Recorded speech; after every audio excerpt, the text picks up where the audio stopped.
Fala pessoal, meu nome é Renan Pieri e no vídeo de hoje eu vou falar sobre o impacto do salário mínimo sobre o mercado de trabalho. Mas já vou pedindo para você curtir esse vídeo, se inscrever no canal, que eu volto depois da vinheta.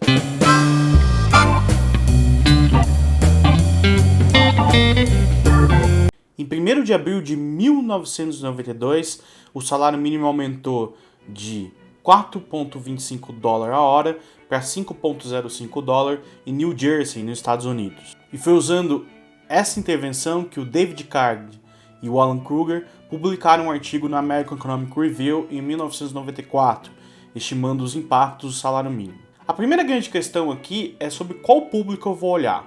Quer dizer, o salário mínimo ele até tem um efeito geral, global, na economia como um todo, mas ele é muito mais importante para o grupo mais suscetível às mudanças do salário mínimo, que são as pessoas que recebem algo próximo desse salário mínimo. Por isso, os autores optaram por analisar as cadeias de fast food nos Estados Unidos. O problema aqui é como é que você estrutura essa análise.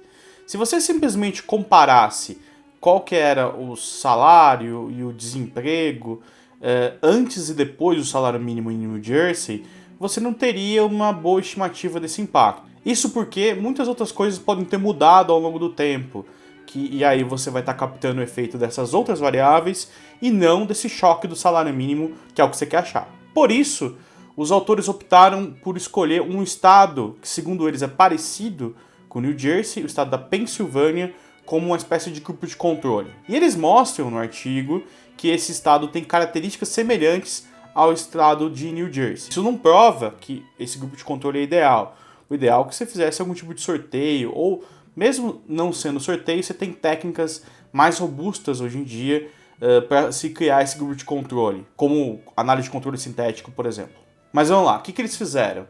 Eles compararam a diferença de salários das pessoas que trabalham em fast food em New Jersey, na Pensilvânia, alguns meses depois do início da vigência desse salário mínimo, em outubro do mesmo ano, e compararam com o que havia antes, né, com essa diferença antes do início do salário mínimo, um mês, um pouco mais antes do salário mínimo entrar em vigor. Isso é o que a gente chama de análise de diferenças em diferenças.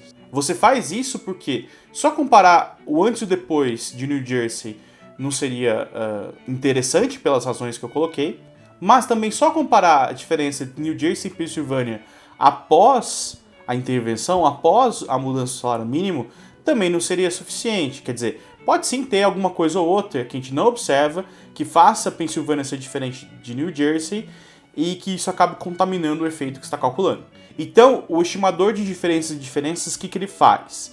Ele elimina esses fatores intrínsecos, fixos ao longo do tempo, diferentes entre essas duas unidades comparadas. Então a hipótese de identificação aqui é que na ausência do tratamento, nesse caso na ausência da intervenção, da mudança do salário mínimo, você esperaria que poderia haver uma diferença entre New Jersey e Pensilvânia em termos de salário dos funcionários de fast food, mas que essa diferença se mantivesse constante ao longo do tempo. E havendo uma mudança dessa diferença, essa mudança da diferença é o impacto do programa, no caso do tratamento, que é a mudança do salário mínimo que você está querendo estimar. Bom, e o que o pessoal encontrou? O pessoal encontrou que, em geral, você não tem efeito empírico constatado da mudança do salário mínimo sobre o desemprego. O que é um resultado bem interessante. É comum nas discussões sobre impacto do salário mínimo as pessoas falarem, olha, isso acaba gerando desemprego. Mas isso não quer dizer que o pessoal passou impune.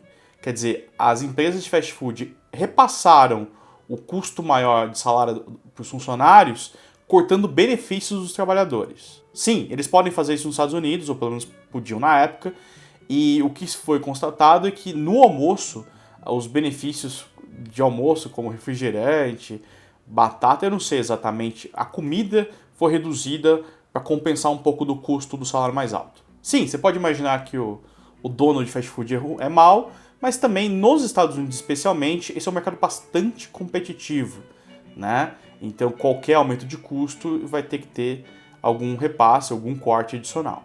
Bom, e para o Brasil, o que a gente tem de evidência? Tem um artigo do Hugo Jales, publicado no Journal of Applied Econometrics. Em 2018, o artigo se chama Estimate the effects of the minimum wage in a developing country, a dense discontinuity design approach.